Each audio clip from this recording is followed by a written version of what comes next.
Hello everyone, welcome back to your own channel invest करो। आज हम एक सीरीज शुरू करने वाले हैं स्टॉक मार्केट फॉर बिगिनर्स को। ये सीरीज 3 पार्ट में डिवाइड है। इसके फर्स्ट वीडियो में हम बात करेंगे वन टाइम इन्वेस्टमेंट करके आप कैसे स्टॉक मार्केट में एक अच्छा पैसा, एक अच्छी वेल्थ जनरेट कर सकते हैं। सेकेंड वीडियो हम डिसाइड करेंगे, बताएंगे आपको कि SIP में इन्वेस्ट करके कैसे आप सिस्टमेटिक प्लान में इन्वेस्ट करके आप एक अच्छा वेल्थ जनरेट कर सकते हैं। और पार्ट 3 में बताऊंगा आपको कि कौन सा अच्छा है। पार्ट 1 मतलब वन टाइम इन्वेस्टमेंट अच्छा है कि SIP अच्छा है, इनका कंपेयर करूंगा और आपको बताऊंगा कि किस में आपको और कब इन्वेस्ट करना है। चलिए शुरू करते हैं। एक बात मैं बोलना चाहूंगा, अगर आप रियली चाहते हैं कि मैं मार्केट में अच्छी वेल्थ जनरेट कर सकूं, या तो अच्छा इन्वेस्टमेंट अपॉर्चुनिटी ढूंढ सकूं, या सिस्टमेटिक तरीके से इन्वेस्ट करके अपने फ्यूचर वेल्थ को ग्रो कर सकूं, तो इस वीडियो को पूरा देखिए और पूरी सीरीज को पूरा देखिए। पार्ट 1 बाय 1, मतलब पहले फर्स्ट नंबर पार्ट, फिर सेकेंड नंबर, फिर थर्ड नंबर। इससे आप समझ में आएगा, सिस्टमेटिक समझ में आएगा कि कैसे कैसे इन्वेस्ट करना है, कौन सा तरीका अच्छा होता है इन्वेस्ट करने का।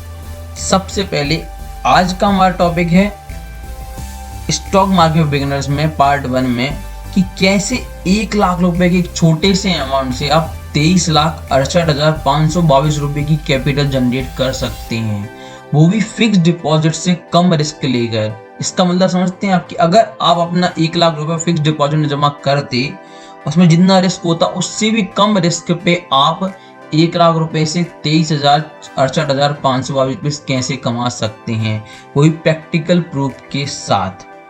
इस वीडियो को शुरू करने से पहले अगर अभी तक आपने इस चैनल को सब्सक्राइब नहीं किया है तो इन्वेस्ट करो को सब्सक्राइब कीजिए, ऐसे ही फाइनेंशियल और स्टॉक मार्केट रिलेटेड वीडियो जानने के लिए।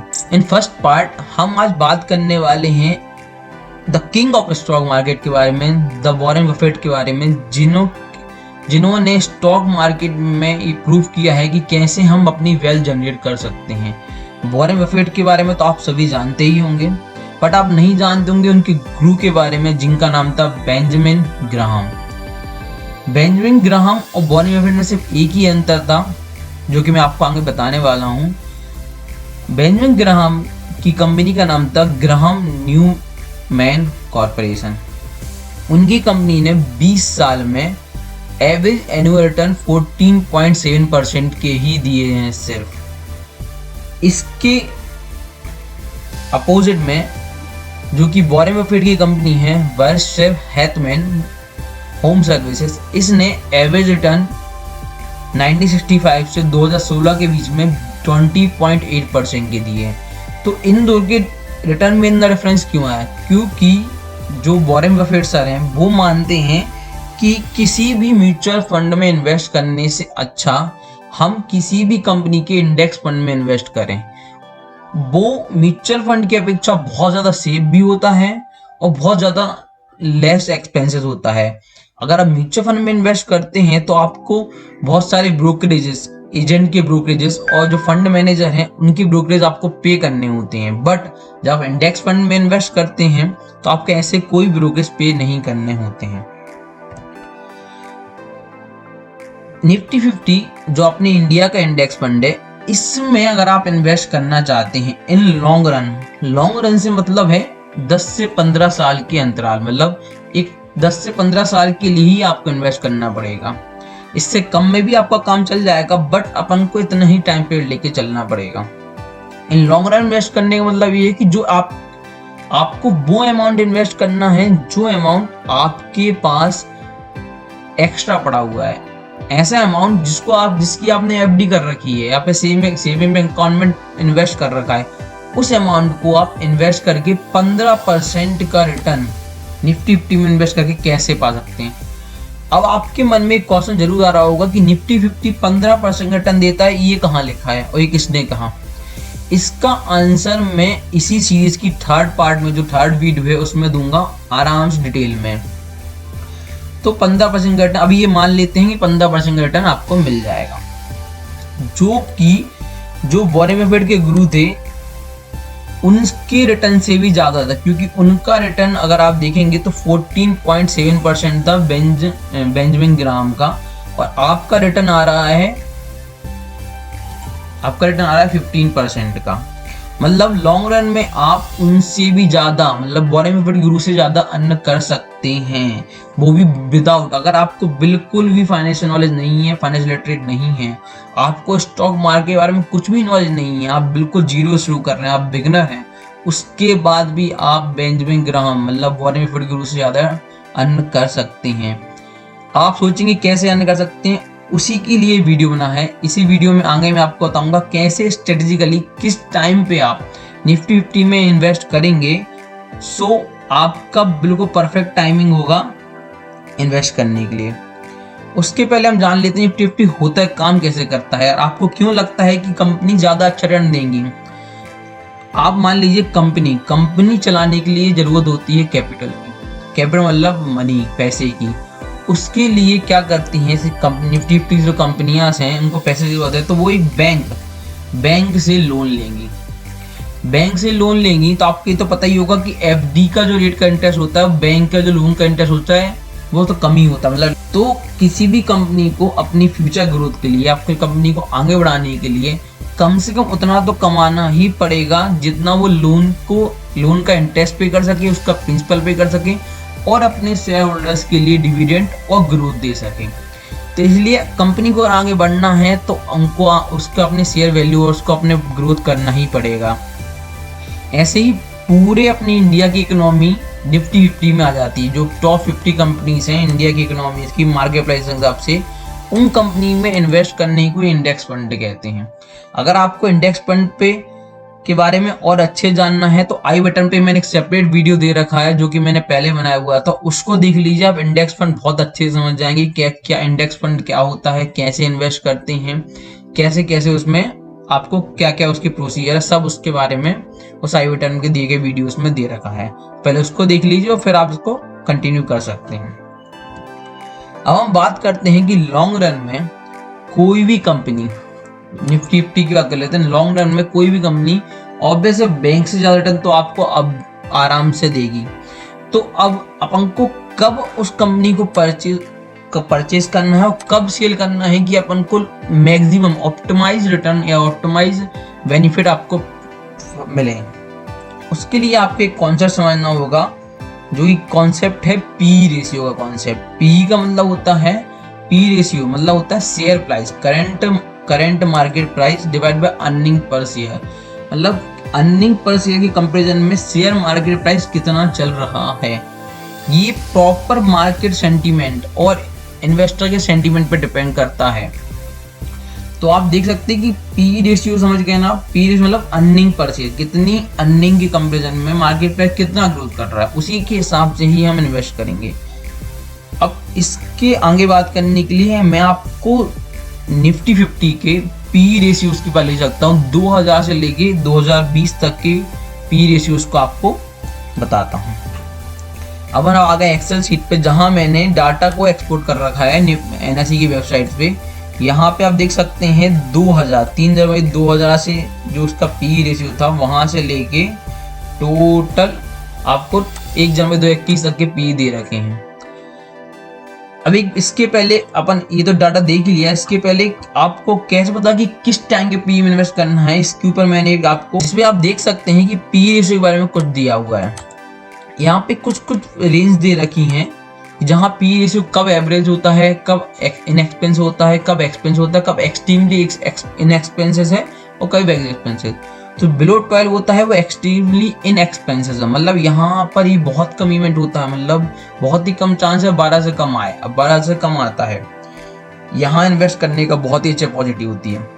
12 से 15 आपको मिलेगा, ये इन एक्सपेंसेस है, आपको यहीं बाय करना चाहिए। 90% आपको यहाँ अगर मिलता है तो बाय कर लीजिए। एवरेज 15 से 20, एक्सपेंसिव 20-25 और वेरी एक्सपेंसिव 25-30। मतलब अपन को क्या करना है, जब पी 12 से 15 के बीच में हो और तो अपन को बाय करना है, और जब पी 25 से 30 के बीच में, मतलब 29-30 के आसपास पहुंच जाए तो अपन को सेल करना है। इसके लिए एक दोहा भी दे रखा है यहाँ पे, निफ्टी पी 28 में बाय सब करें, निफ्टी पी लेस देन 20 में करे ना कोई। मतलब 28 में सब बाय करना चाहते हैं बट लेस देन 20 में नहीं करते हैं।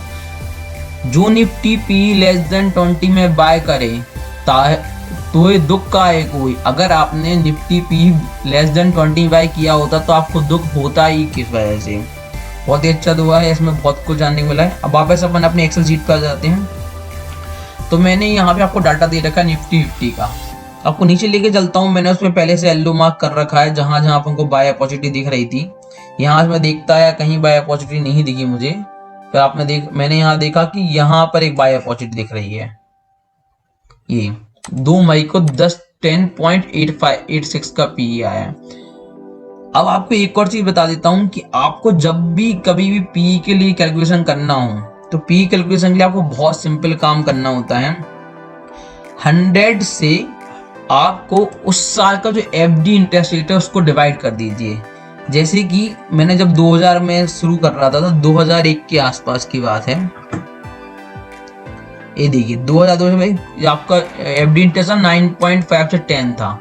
तो अगर आप 10 को 100 को 9.5 से डिवाइड करेंगे तो आपका आ जाएगा 10.52। मतलब आपको पी 10.52 के पास इन्वेस्ट करना है। ध्यान रखिए 100 डिवाइड बाय जो आपका एफडी इंटरेस्ट चल रहा है तो जो निकलेगा वो आपका पी बाइंग पी होगा।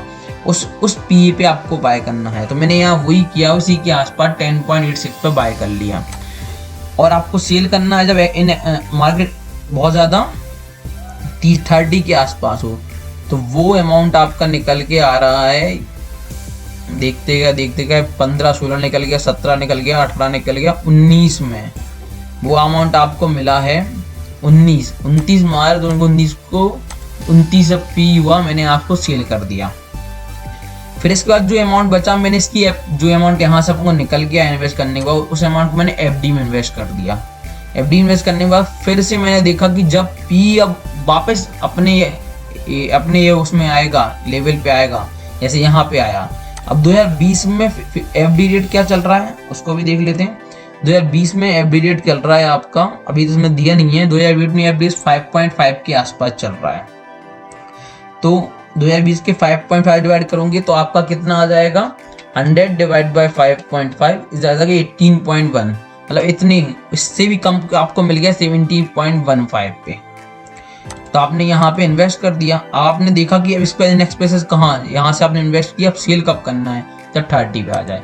आपको सिर्फ रोबोटिक काम करना है। जब B 100 divide by fixed FD rate, आप जितना बराबर जितना पी है उस टाइम इन्वेस्ट करना है और 30-29 के आसपास जब भी आए आपको सेल करना है। 30.2 देखा मैंने सेल कर दिया, तो इतना टाइम। उसके बाद मैंने वापस एफडी इन्वेस्ट कर दिया अभी तक के लिए। अब मेरा पैसा एफडी में इन्वेस्ट है। तो मैंने इसको समराइज कर रखा है कि मैं 1 लाख रुपए अगर 1 जनवरी 2000 में अगर इन्वेस्ट करता तो मैं 1/5/2003 तक तो उसको एफडी में रखता, जिसका इंटरेस्ट आता 6% का। मैं अब इंटरेस्ट अभी के हिसाब से ले रहा हूँ, उस दिन के हिसाब से नहीं लेता, उस टाइम पे तो 9.5 आ जाता मेरे पास, बट मैं सबसे कम लेके चल रहा हूँ तो 6% के हिसाब से लेके चल रहा हूँ। 2-5 को मैंने इंडेक्स फंड में इन्वेस्ट किया, जिस टाइम इंडेक्स वैल्यू थी 940, मैंने इसको निकाला है 2019 में, 30 मार्च 2019 में, जिस टाइम इंडेक्स वैल्यू थी 11,623 रुपये। इसका CAGR आ रहा है आपका 17.64%, जो कि मैंने कैलकुलेट किया है आपके कैलकुलेटर से, CAGR कैलकुलेटर से यहाँ पे जो दे रखा है। एक बार आपको भी करके दिखा देता हूँ मैं। आप देखिए यहाँ पे कितना अमाउंट था, 940 और 11,623, 940 11,623।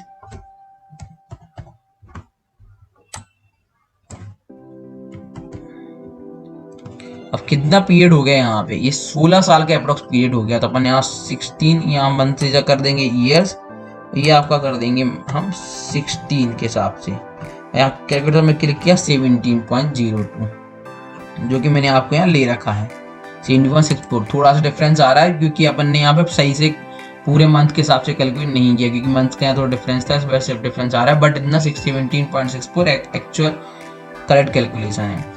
फिर मैंने यहाँ से पैसा निकाला, वापस एफडी में डाल दिया इतने टाइम के लिए, 6% से फिर से इंटरेस्ट लिया। फिर 23 मार्च को फिर से अपॉर्चुनिटी मिली, जहाँ पे आपका आया था कितना आया था 7,610 रुपये। फिर इन्वेस्ट किया मैंने इंडेक्स फंड में और फिर निकाल लिया 31/7/2020 में। तो 7,610 और 11,075, 7,610 11,075। ये टाइम पीरियड से 4 महीने का, 4 महीने के अंदर आपको इतना अच्छा टाइम लगा, मतलब 208.23%। कितना ज़्यादा रिटर्न है, आप सोच सकते हैं 4 महीने में 208.23% का रिटर्न। यहाँ पे दिया 22 रुपये ने पैसा निकाला, मैंने एफडी में डाल दी 6%। अगर तो सेम मैंने फिर इसके हिसाब से मैंने अपन ने कैलकुलेट किया 1 लाख रुपए को। फिर मैं गया लमसम कैलकुलेटर, अगर मैंने 1 लाख रुपये यहाँ कैलकुलेट जमा किया होता तो लमसम कैलकुलेटर में यहाँ 1 लाख रुपये डालता 6% की रिस्क के हिसाब से। तो टोटल अगर मैं इसके हिसाब से लमसम कैलकुलेट करूँ तो अपना जो इंडेक्स फंड फिर एफडी का जो अमाउंट आ रहा है निकल के, कितने 20 साल अप्रोक्स लगे, 20 साल के अंदर आपको 23,68,522.44 रुपए का 1 लाख का इन्वेस्टमेंट, आपको इतना 1 लाख रुपए आपको आपके इन्वेस्टमेंट वैल्यू हो जाती है। और सेम अमाउंट अगर आप इसमें इन्वेस्ट ना करके एफडी में इन्वेस्ट करते हो 6% के हिसाब से, तो आपको सिर्फ और सिर्फ 3,20,713 रुपए का फायदा इन्वेस्टमेंट वैल्यू अभी होती है आपकी। इन दोनों का डिफरेंस देखें तो डिफरेंस आ रहा है आपका 20,47,808। आप विश्वास कर सकते हैं एक छोटा सा आपका स्टेप कितना बड़ा डिफरेंस क्रिएट करता है आपकी वेल्थ जनरेशन पे। अगर आप एक छोटा डिसीजन ले लें कि मैं कब इन्वेस्ट करना है, क्या इन्वेस्ट करना है, उतना वो भी without financial information, without financial knowledge, without financial literate होने के बावजूद भी अगर आप इतना छोटा डिसीजन ले सकते हैं तो आप बेस्ट तरीके से इतना अच्छा इन्वेस्टमेंट, इतना अच्छा रिटर्न कमा के ला सकते हैं। अब सबसे बड़ा क्वेश्चन ये आता है कि इन्वेस्ट करें तो करें कैसे। आपने बता दिया कब इन्वेस्ट करना है, क्या इन्वेस्ट करना है, कितने इन्वेस्ट करना है। अब इन्वेस्ट करने के तरीका क्या होता है, कैसे इन्वेस्ट करें मार्केट में। मार्केट इन्वेस्ट करने के लिए आपको एक डीमेट अकाउंट की जरूरत होती है। उस डीमेट अकाउंट, अगर आपने अभी डीमेट अकाउंट नहीं खुलवाया है तो नीचे डिस्क्रिप्शन में डीमेट अकाउंट के लिंक है, आप उसमें जाके सिंपल तरीके से डीमेट अकाउंट खुलवा सकते हैं। मैं मैं जीरोधा का डीमेट अकाउंट यूज करता हूँ, जीरोधा का डीमेट अकाउंट आ गया। आपको जीरोधा में जाके कुछ नहीं करना है, निफ्टी 20 करके जो इंडेक्स होता है ये बिल्कुल ही निफ्टी 50 को कॉपी करके चलता है, जो कि आप देख रहे हैं। आपको सिंपल इसको बाय करने के लिए यहाँ पे जाइए, बाय करिए, बाय बटन दबाइए, यहाँ पे क्वांटिटी डालिए, कितनी क्वांटिटी बाय करनी है, प्राइस डालिए, अपना लिमिट के हिसाब से प्राइस डालिए और बाय का सिग्नल दबा दीजिए। अभी मैं मार्केट बंद हो चुका है तो बाय तो नहीं होगा, बट सिंपल सेम सेल करना है, बहुत आराम से है, इसमें कोई चार्जेस नहीं लगते, बिल्कुल नील चार्जेस पीरियड पे आपको बाय करने का ऑप्शन देता है। अब हम नेक्स्ट वीडियो में जिसके पार्ट 2 आने वाला है, उस वीडियो में बात करेंगे कि SIP करके आप कैसे इंडेक्स फंड में SIP करके कैसे और अच्छी वेल्थ जनरेट कर सकते हैं। अगर आपको ये वीडियो पसंद आया हो तो वीडियो को लाइक कीजिए, चैनल को सब्सक्राइब कीजिए ऐसी ही जानकारी पाने के लिए। चैनल को सब्सक्राइब जरूर कीजिए, क्योंकि अगर आप चैनल सब्सक्राइब नहीं करेंगे तो आपको नोटिफिकेशन आने में देरी हो सकती है। सब्सक्राइब कीजिए। नेक्स्ट, और अगर आपको दिक्कत हो रही है नेक्स्ट वीडियो ढूंढने में तो मैं इसकी आई बटन पे उस लिंक को, उस वीडियो को भी डाल दूंगा, सो आप उसमें आराम से देख सकते हैं। Thank you, that's all for today, have a nice day.